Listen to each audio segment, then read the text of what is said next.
Hey everybody, this is a real quick video in case you have JBL Wave 200 TWS wireless Bluetooth earbuds and you need to do a hard reset to the factory default settings on them. You're going to want to do this reset for one of two reasons. The first one is troubleshooting in case these earbuds are not working because they're not connecting to your phone, or they're not syncing or not pairing with Bluetooth, or if the left earbud is not working or the right earbud is not working, so you're only getting sound out of one ear.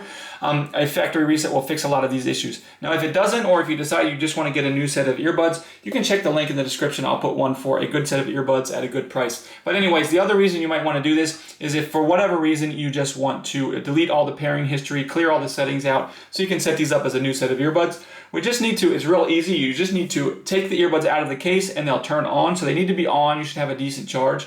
And then you're just going to come over to the right earbud and you're going to tap it 3 times, but on the 3rd time you're going to hold it for 5 seconds. So you're going to go like this. With them out of the case and turned on, both of them next to each other, you're going to go like this. Tap, tap, hold for 5 seconds. And after 5 seconds, you'll see the light will go off over here, and then eventually it will become white on both of them, and they have been reset to the factory default, so you can set them up basically as new earbuds.